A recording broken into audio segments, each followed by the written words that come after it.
깊이가 다른 경제 콘텐츠 3프로TV 오늘 아침 라이브 이주호 정영준입니다. 네, 7월 8일 수요일이 돌아왔습니다. 네, 어제 많이들 놀라셨죠. 네. 네. 근데 반도체를 또 팔으라고 그랬다면서요? 누가요? 저기 리포트에서? 네. 그래서 문제가 되는 그 맨날 겨울 온다 그랬던 그쪽 맞죠? 그쪽인 것 같은데. 이 분위기가 어떤 건지 좀 파악을 좀 해봐야 되겠습니다. 네, 그러면 오늘 뉴스는 역시 우리 권순우 취재팀장과 함께 가보겠습니다. 어서 오십시오. 예, 안녕하세요. 안녕하세요. 3프로TV 권선우 취재팀장입니다. 네, 반갑습니다. 반갑습니다. 오늘 장도 뭐 분위기가 그렇게 좋진 않을 것 같은데 이게 우리가 먼저 가는 건지 미국이 먼저 가는 건지를 잘 모르겠어요. 네.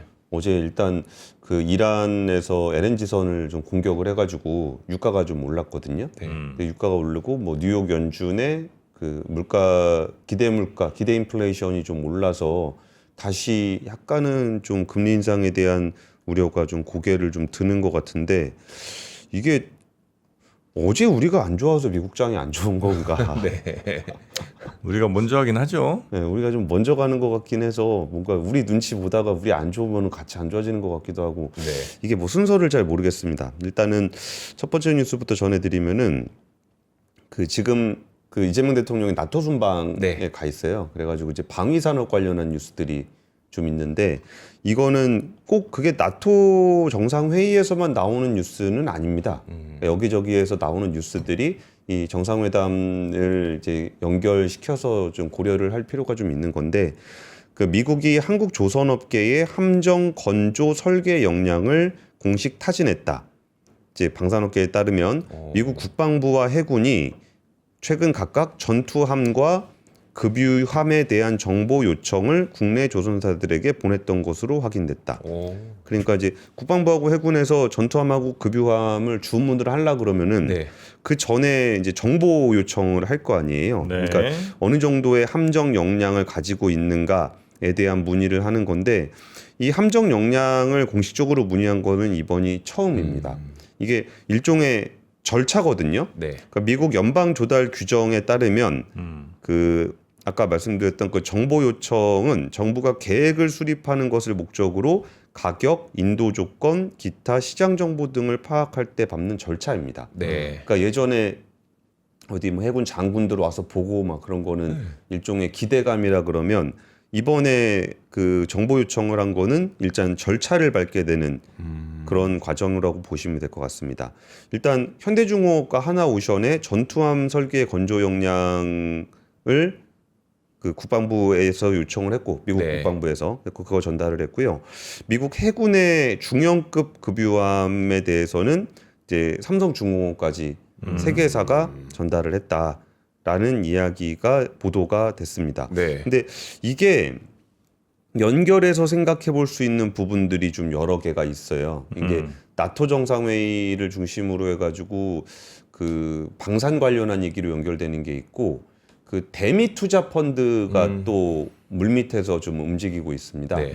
이제 우리나라도 이제 어떤 프로젝트, 미국의 어떤 프로젝트에 참여해서 돈을 낼 것인지를 통보를 해줘야 되는 거고, 네. 그리고 이게 그 우리나라가 미국에다가 투자를 할 때는 우리 기업들이 이렇게 들어가야 되는 게 있잖아요. 네. 그래서 지금 아직 보도할 단계는 아니어서 구체적으로 말씀드리기는 좀 그런데 그 대미 투자 펀드 관련해 가지고 이제 산업부에서 이제 기업들하고 커뮤니케이션을 계속 하고 있습니다.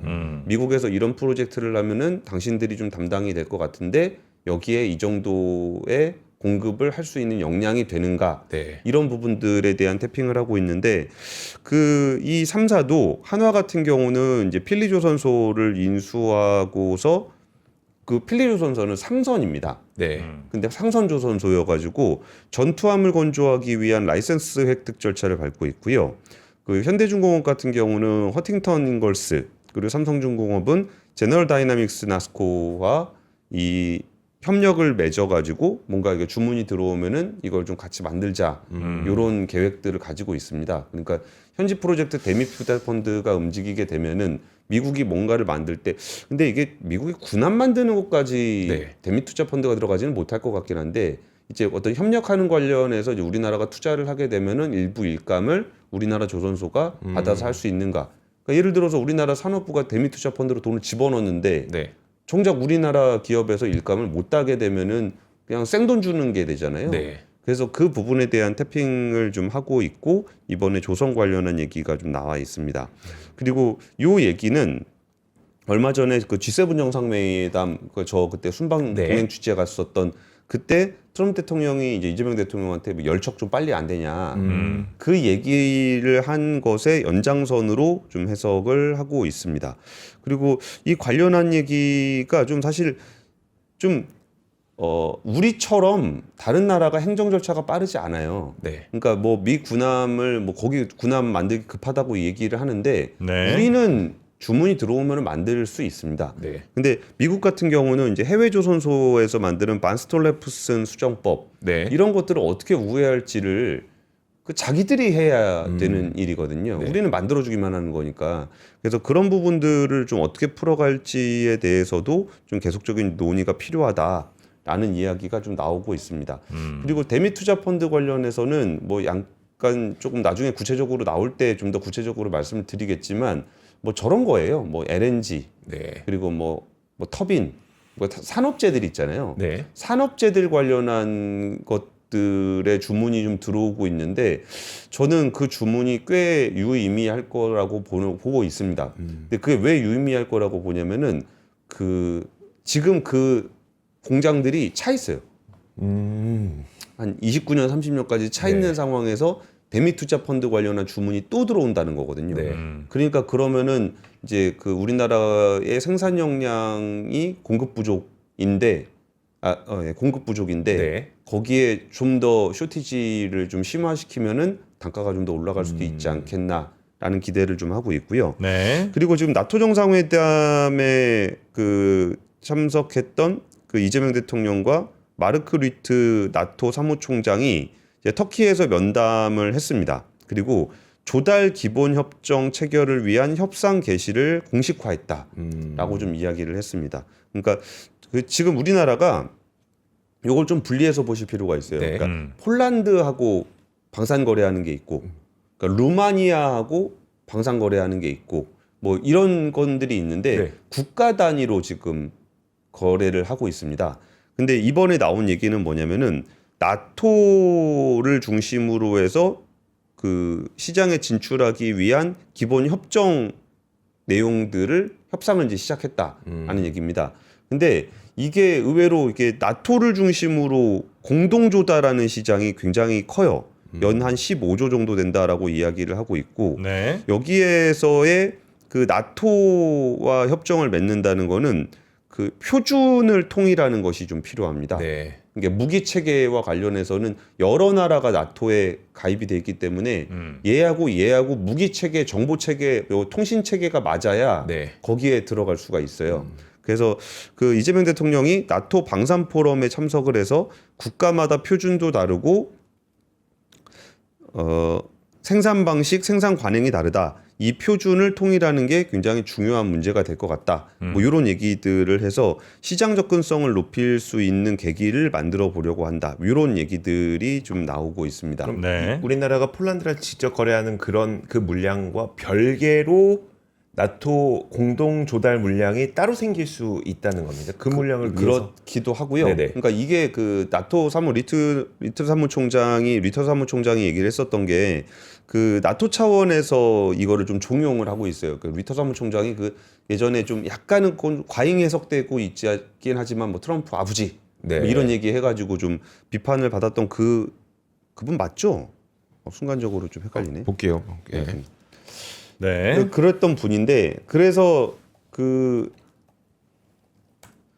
이 무기 체계를 공동으로 조달하는 그 자금을 마련해 가지고 국가별로 계속적으로 좀 방위비를 높여야 된다라는 것들을 좀 이야기를 좀 했었습니다. 네. 근데 그 부분들에 대해서 이번엔 뭔 얘기를 했냐면은 그전에는 자금을 마련하고 방위비를 증액하는 거였다면은 이제는 실행을 해야 되는 단계에 와 있다. 네. 그러니까 일종의 가이드라인들을 나토 쪽에서 만들어주고 있는 상황입니다.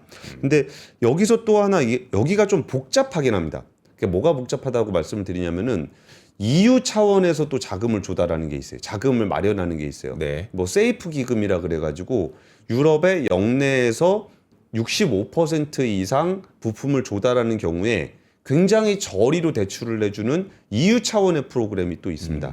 그러니까 EU 차원의 프로그램도 있고 나토가 움직이는 게 있고 개별 국가가 움직이는 게 있는데 뭐 예를 들어서 우리나라가 폴란드에다가 이게 뭐 전차 같은 거 납품을 할 때도 거기다가 현지화 비중을 많이 높여야 되는 이유가 폴란드가 세이프 기금을 네. 받아오기 위해서 우리가 좀 그렇게 해야 되는 겁니다.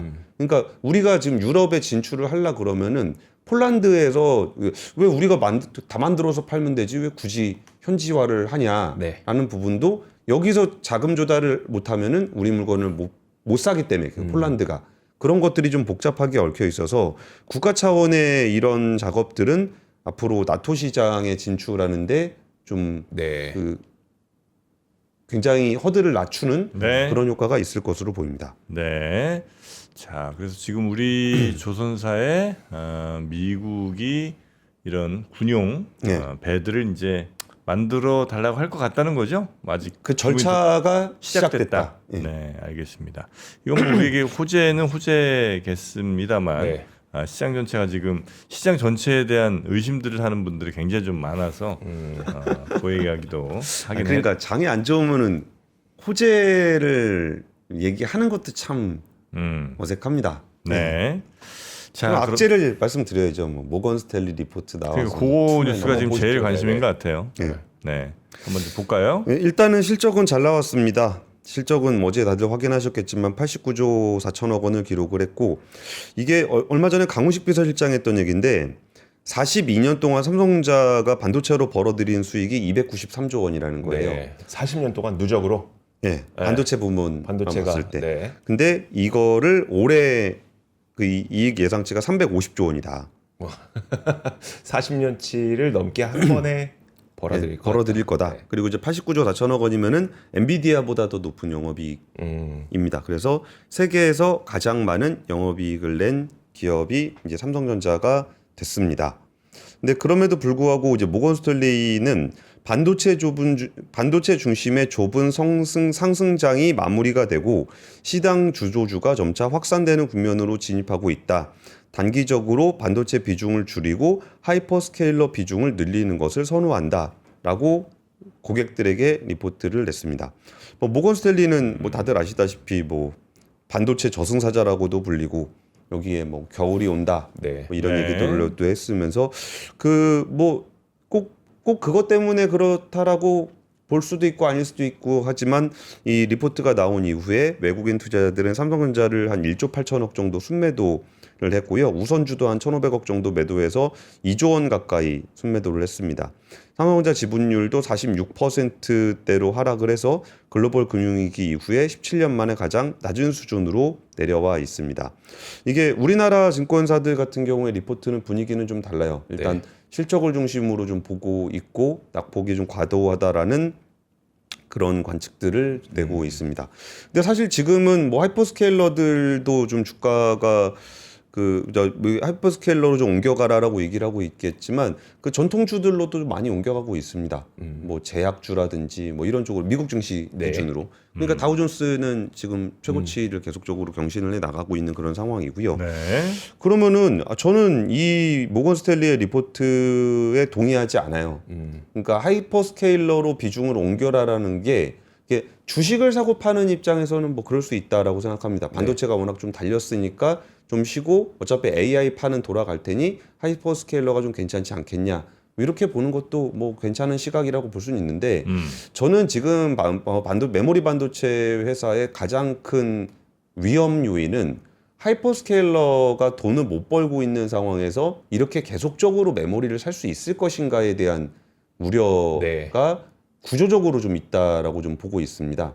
그래서 이 부분들은 실제로 빅테크 분들을 만나봐도 그 얘기들을 하셔요. 그러니까 일단 그분들은 더 걱정을 하십니다. 그러니까 이게 하이 레벨 분들 말고 일단 실무 레벨 분들은 야, 저렇게 메모리를 비싸게 사가지고 우리 회사 돈을 벌긴 버는 거야? 네. 이런 거에 대한 고민을 좀 하고 있는 거고 그 벌긴 버는 거야 해서 우리는 그래도 좀 버는데 쟤네는 괜찮은 거야?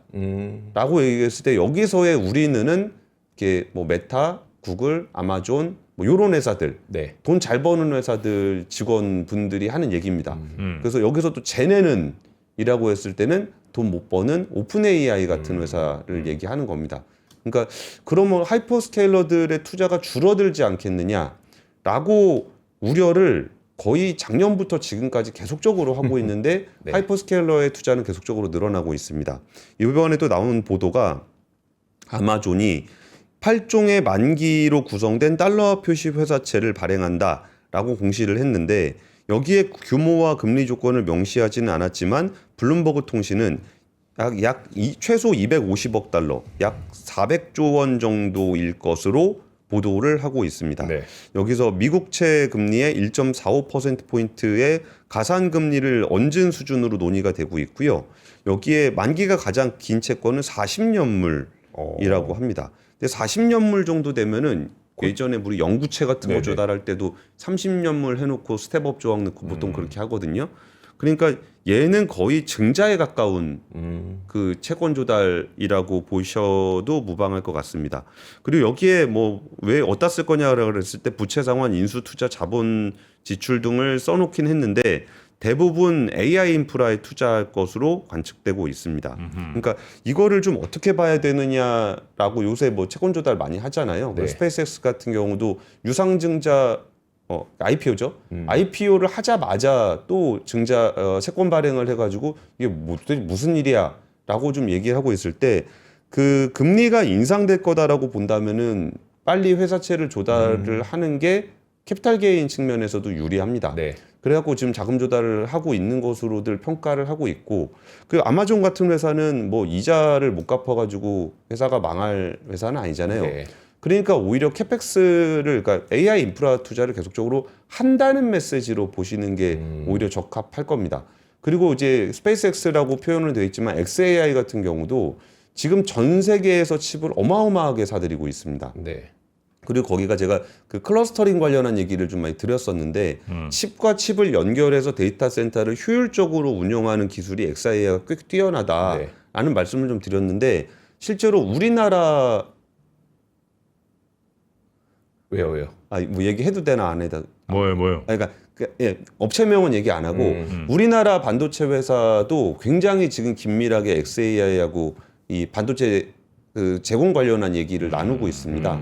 그러면서 하는 얘기가 그 이 칩이 꼭 엔비디아 칩이 제일 좋잖아요. 네. 엔비디아 칩이 좋은 이유가 이제 범용성이 좀 있어가지고 학습도 하고 추론도 하고 여러 가지로 다 쓸 수 있다라는 건데 그렇게 추론만 가능한 칩이라고 하더라도 거기에 엔비디아보다 좀 더 저렴하게 쓸 수 있다 그러면은 그냥 다 사들이고 있다는 거예요. XAI에서. 네. 그래서 그거를 또 이제 꼭 GPU 아니더라, 엔비디아 GPU 아니더라도 클러스터링해서 잘 쓸 수 있으니 그러면 거기서 무조건 채권 땡겨갖고 데이터 센터만 만들면 엔트로픽 같은 회사에다 굉장히 비싸게 팔 수 있는 네. 그 모델을 가지고 있기 때문에 AI 투자를 계속적으로 확대하고 있다라고 좀 이야기를 하더라고요. 네. 그래서 지금 이 상황은 그 빅테크가 메모리를 못 사거나 그러니까 메모리가 너무 많아서 필요가 없다거나 그럴 상황은 전혀 아닌데 뭔가 지금 뭐 모건 스탠리 보고서에서도 뭐 특별한 내용은 없습니다. 메모리가 반도체가 세게 달렸으니까 그 다음에 비중을 좀 줄이고 그 다음에 이제 빅테크 쪽으로 좀 늘리는 게 좋겠다. 네. 뭐 이런 정도의 얘기고 그렇다고 모건 스탠리 보고서가 뭐 메모리 가격이 떨어질 거다. 뭐 이런 전망을 하고 있지는 않다라는 소식까지 좀 전해드리고요. 그리고 지금 이 변동성이 엄청나게 커지다 보니까 레버리지 ETF와 네. 관련한 비판의 목소리가 굉장히 높아지고 있습니다. 그래갖고 지금 이찬진 금융감독원장이 뭐 B2가 금융권 전반으로 광범위하게 확산하고 있다는 점에 주목하면서 증시 변동성이 확대되면 뭐 소비자 피해가 가중될 수 있다. 뭐 시장 교란 행위를 신속하고 엄중하게 단속하겠다. 뭐 금융회사들도 책임 의식을 갖고 새로운 금융상품 설계, 제조, 판매 때 소비자 위험 요인을 더 면밀하게 점검하는 등 고객 자산의 리스크 관리자 역할에 충실해야 된다라고 이야기를 했고요. 네. 그리고 레버리지 활용해서 투자를 하면 높은 손실 위험에 노출되는 것은 물론 가계의 재무 건전성을 심각하게 훼손할 수 있다라고 좀 우려를 했다. 요게 어제 이찬진 금융감독원장이 3차 소비자 위험 대응 협의회에서 했던 얘기입니다. 그리고 이제 금융회사 관련한 이야기들을 좀 했는데 얼마 전에 이조 기자 같이 저랑 그 ETF 네, 맞아요. 하시는 분 만났었잖아요. 레버리지 ETF 관련해서 정말 눈꼽만큼도 홍보할 생각이 없습니다. 분위기 보셨죠? 네네. 심지어 저희랑 얘기하는데도 얘기도 안 하고 싶어 할 정도였어요. 그러니까 이게 그거 했다가 이제 금감원한테 혼날 거 알고 그렇죠. 굳이 그걸 자기들이 그 소비자들한테 홍보를 해가지고 이 변동성에 노출이 된다는 거는 먹을 때는 원래 자기가 잘해서 먹은 거고 네. 손해를 볼 때는 이제 운용사에 탓을 하는 경우가 많잖아요. 그래서 금융회사들도 굳이 지금 레버리지 ETF를 그렇게 적극적으로 홍보하고 있는 상황은 아닙니다. 네. 근데 이찬진 금융원장이 얼마 전에 그 얘기했었잖아요. 그러니까 들어 누워서라도 막았어야 되는데 네네. 뭐 이런 얘기를 해서 굉장히 좀 화제가 됐었는데 지금은 이게 레버리지 ETF의 소비자 위험을 몰라서 이러는 게 아니잖아요. 그렇죠. 네. 예, 네. 그러니까 이거는 이게 말로 그냥 할 때는 아닌 것 같습니다. 그러니까 이 상황을 그대로 원래 ETF 이 레버리지 ETF는 변동성이 큰 거야라고 인정을 하든가 네. 아니면은 진짜 실질적으로 약간은 좀 옛날 방식이긴 하지만 규제를 하든가 뭐 이런 게 필요한 거지 그냥 이렇게 지금 말로 단속을 해야 네. 된다라고 얘기할 단계는 좀 아니지 않나 아니 싶습니다. 그 모건 스탠리는 이제 저게 그러니까 삼성이나 하이닉스 같은 메모리 반도체 업체들이 이제 대충 더 이익 크게 내는 게 좀 힘들어질 것 같다는 의미에서 조금 비중 줄이자는 거예요? 아니면 지금 우리가 너무 많이 사놨으니까 비중을 좀 줄여야 된다는 거예요? 아니면 다른 업체들 뭐 예를 들면 그 하이퍼스케일러 같은 회사들이 더 이제 좋아 보이니까 걔를 사야 되니까 비중을 줄이라는 거예요? 그러니까 다예요? 내용이 네. 좀 별거 아닙니다. 이게 별 내용 뭐예요, 아닌 게 도대체? 뭔 내용이냐면 반도체는 결국 하이퍼스케일러의 AI 투자에 의존하고 있는 산업 아니냐. 네. 그러니까 하이퍼스케일러의 투자 증가 속도를 조절하기 시작하면 반도체 실적 기대감도 함께 낮아질 수 있다. 아니 조절하기 시작하면이잖아요. 아니 그거 6개월 전에도 하던 얘기고 8개월 전에도 하던 얘기고 9개월 전에도 하던 얘기고. 네네. 그러니까 그 밥을 먹으면 배가 부르다. 네. 그러니까 하이퍼스케일러가 반도체를 안 사면 반도체 기업들의 실적은 안 좋아질 수 있다. 네. 뭐 그런 얘기죠. 근데 거기에 그러면 시장이 반응을 했으니까 지금 이렇게 파는 걸 거 아니에요? 맞나요? 그거? 그러니까 이게 아니 그것도 아닌가? 그러니까 사실 이렇게 오래된 라디오와 네. 시장이 맞으면 그 얘기에 반응을 하고 그게 논리로 움직이게 됩니다. 네. 그래가지고 어저께 압권에서 굉장히 진짜 현재 상황이 어떤지에 대한 말씀을 드렸는데 현재 상황에서 반도체 수요가 꺾이고 있다라는 기미가 안 보이고 있는 부분들에 대해서는 설명을 드렸는데 네. 주가가 떨어지고 있는 상황에서 그 얘기를 드려도 그러니까 투자 주가에 관심이 가지신 분 입장에서는 그게 무슨 의미가 있겠어요. 네. 주가가 떨어지는 게 중요한 거지.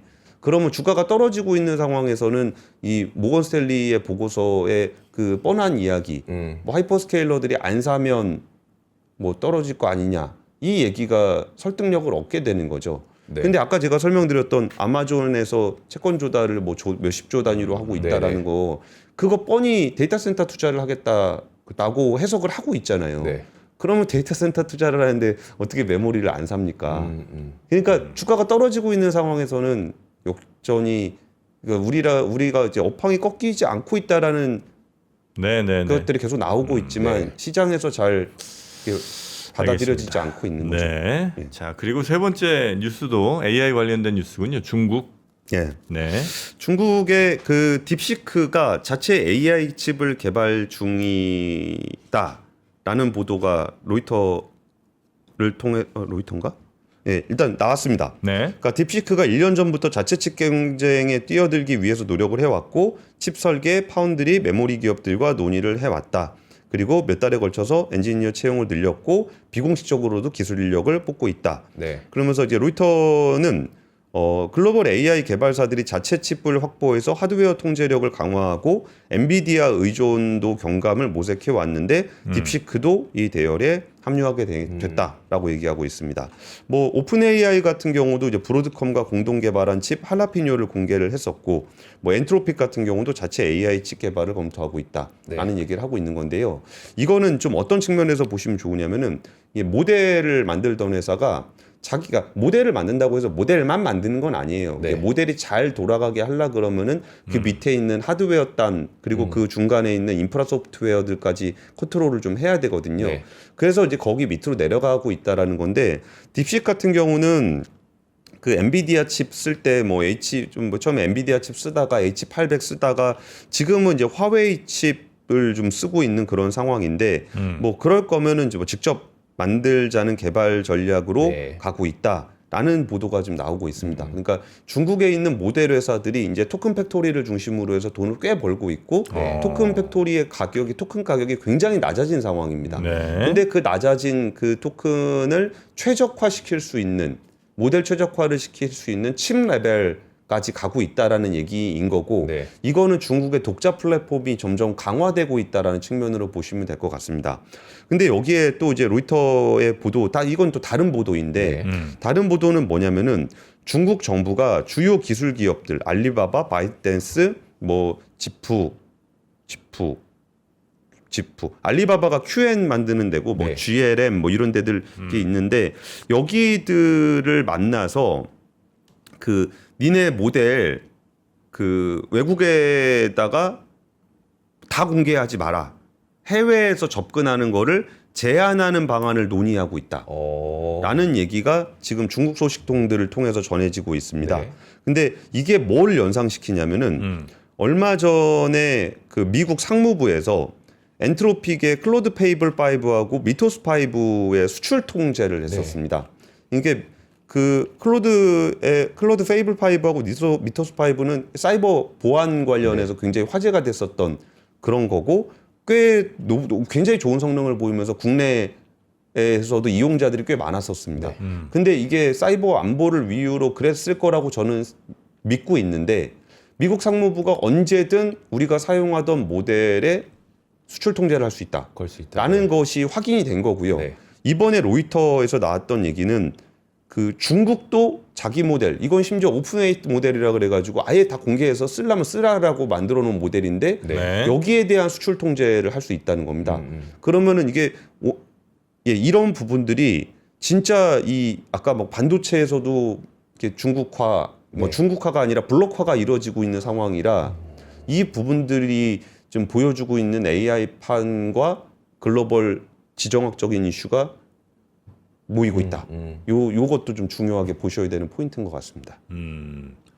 자, 하여튼 그러니까 미국과 중국의 AI 패권 전쟁이 네. 점점 치열해지는 것 같고요. 중국도 뭐 그냥 앉아서 당하는 것 같지는 않고, 네. 굉장히 또 여러 저력들을 좀 보여주고 있는 것 같습니다. 이 반도체가 더 빠르게 치고 올라가면 안 되는데, 뭐 이제 제가 메모리 바람이지만. 반도체를 너무 좋아해서 드리는 말씀일지도 모르겠는데, 네. 이렇게 경쟁이 치열해질수록 메모리 반도체 수요는 더 늘어납니다. 그래요. 예, 그러니까 우리는 오히려 빨리 공장을 져서 공급량을 늘려갖고 안정화시키는 게 지금 제일 중요한 단계지, 지금 단계에서 메모리 수요가 감소할 거를 걱정할 단계는 사실 전혀 아니다. 전혀 아니다. 예. 알겠습니다. 사실 제가 다른 산업을 취재할 때도 그런 얘기들 되게 많이 하거든요. 이건 증권가의 이야기인데, 그러면은 지금 캐판 다 찼어요. 내가 만들 수 있는 만큼 만들어요. 그럼 이 가운데 누가 더 높은 주가를 기록할 것 같아라고 하면 더 만들 수 있는 애. 캐파가 더 크네. 캐파를 그걸 더 높게 쳐주긴 하거든요. 물론 메모리 반도체는 과거의 사이클이라는 것도 있고 가격 변동이 좀 크다는 것도 있긴 있습니다만, 결국 더 만들 수 있는 애를 다른 산업에서는 더 높게 쳐주고, 메모리에서는 더 만들 수 있으니까 넌 밸류 낮아줘야 돼. 이거는 좀 잘 안 맞지 않나요? 그러니까 이제 시장이 공급이 부족하고 수요가 너무나 네. 많을 때는 당연히 더 많이 만들 수 있는 친구가 더 높은 밸류를 받는 게 더 높게 상식적이긴 평가받아야 하겠죠. 예. 되잖아요. 알겠습니다. 자, 그래서 삼성과 하이닉스가 사실은 더 높은 밸류를 받는 게 너무나 당연한 그런 상황. 하지만 뭐 여러 잡음들이 좀 많이 끼어 있는 그런 상황인 것 같습니다. 오늘 시장도 걱정하시는 분들이 네. 굉장히 좀 많고요. 예, 뭐 친정부 대변인 뭐 이런 걸 말씀하시는데 제가 정부 좀 비판적인 얘기를 한마디 드리자면 빨리 공급할 수 있는 거는 용인 클러스터입니다. 그러니까 우리가 오히려 집중해서 봐야 되는 거는 용인 용인이다. 클러스터라는 얘기를 계속적으로 좀 네. 드리고 있고요. 그 부분들이 좀 꼼꼼하게 보시면은 증설 물량이 어디서 나오는지 웨이퍼 반입 시점 언제가 되는지 그런 것들 좀 리포트들 보면 많이 나오거든요. 네. 그런 거 좀 보시면 좋을 것 같고. 근데 이게 장이 안 좋을 때는 좀 긍정적인 얘기를 해도 좀 비판을 받게 되는 것 같습니다. 네. 네. 자, 그러면 오늘 뉴스 3 분위기가 좀 많이 처지는 것 같기는 한데 네. 여러분도 좀 힘을 내시고요. 자, 우리 권순우 팀장님은 오늘은 이 정도로 뉴스 정리하고 내일 아침도 잘 부탁드리겠습니다. 네, 감사합니다. 네, 고맙습니다. 자, 이렇게 비 오는 날 네. 뭐가 생각납니까? 비 오면 전 부치는 게 생각이 그렇죠. 나죠. 네. 빈대떡. 네, 빈대떡. 녹두의 맛이 알알이 이렇게 살아있는 그 빈대떡. 학창 시절 때 비 오면 항상 그 회기역 아래에 있는 파전집과 빈대떡을 먹으러 많이 갔었죠. 그 동네 유명하죠. 외대 근처. 네, 그쵸. 파전 막 이렇게 두꺼운 거. 이 기름이 도대체 기름을 막 그냥 얼마를 쓰는지. 하여튼. 그랬죠. 네, 네. 그런 파전 유명했는데 지금 광장시장에 가면 박간의 빈대떡이 뭐 가장 유명한 곳이죠. 오. 블루리본도 네. 2024, 2025 받았던 그곳에 그 맛 그대로 오늘 비 오는 날 이렇게 한번 주문해 보시면 어떨까 싶습니다. 와. 예, 신선한 녹두의 풍부한 향, 숙주라든지 또 네. 고기 이런 게 잘 두툼하게, 진짜 두툼하게 버무러져 있습니다. 이게 두께입니다. 손가락 한 마디 정도 예, 두께예요. 이게 좀 두툼해야 이제 빈대떡은 또 맛있잖아요. 네, 이게 네. 두께입니다. 그래서 요거 집에서 그냥 후라이팬에 바로 구워 드시면 되겠고요. 뭐 술안주로도 좋고 뭐 간식이나 뭐 한 끼 반찬으로도 충분히 활용 네. 가능한 광장시장 박간의 빈대떡. 요게 총 7팩이 가는데 한 팩당 2장씩입니다. 7팩 14장이 가는 거고요. 녹두가 3팩, 그다음에 네. 고기가 2팩, 해물이 2팩 이렇게 총 7팩이 가고 예. 예, 총 14장, 한 팩당 2장씩 들어가 있습니다. 네. 자, 박간의 빈대떡 요거 한번 집에서 39,800원에 많이 간장 이렇게 딱 약간 식초 살짝 넣고 양파 살짝 잘라서 해 드시면 꼭 한 장도 참 맛있는데. 이거 이렇게 4등분으로 자른 다음에 음. 그 집에 종이컵 있잖아요. 네. 종이컵 안에 넣고 드세요. 그것도 맛있어요. 이 맛이 있어요. 네, 호떡 넣듯이 그렇게 넣으면 맛있고요. 자, 이렇게 박간의 빈대떡 소개해드렸고 그 다음에 정말 충격적인 가격이 나왔습니다. 네, 아놀드 파마 이분이 무슨 결심을 하신 건지. 네. 아놀드 파마 폴로티 카라 있는 PK 반팔티. 네. 요게 7개가 갑니다. 7장. 7개가 같이 간다고요? 7장이 가는데 세트예요? 7종 세트예요. 세트인데 7벌에 39,800원입니다. 네. 한 벌에 5천 몇백 원 꼴이야? 네. 5,600원? 진짜요? 가격이 어떻게 이렇게? 아니 아놀드 파마 아니라 아놀드 손자라도 그렇지. 네. 네, 여튼 와.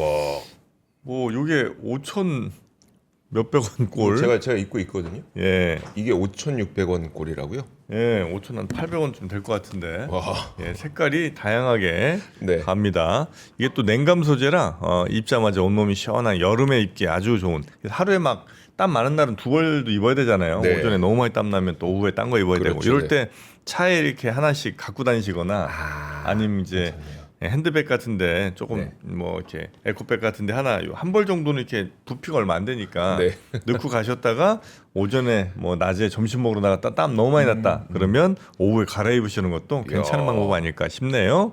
네, 야 어떻게 이렇게 싸냐? 진짜 신기하다 신기해. 색깔도 화이트, 그레이, 블루, 그린, 버건디, 네이비, 블랙. 네, 여성용은 화이트, 옐로우, 핑크, 레드, 퍼플, 네이비, 블랙 들어가시면 색깔 다 나와 있으니까요. 확인해 보시고 박병창 이사님 얼른 또 모셔오도록 하겠습니다. 자, 그러면 잠시 전화 말씀 듣고 올게요.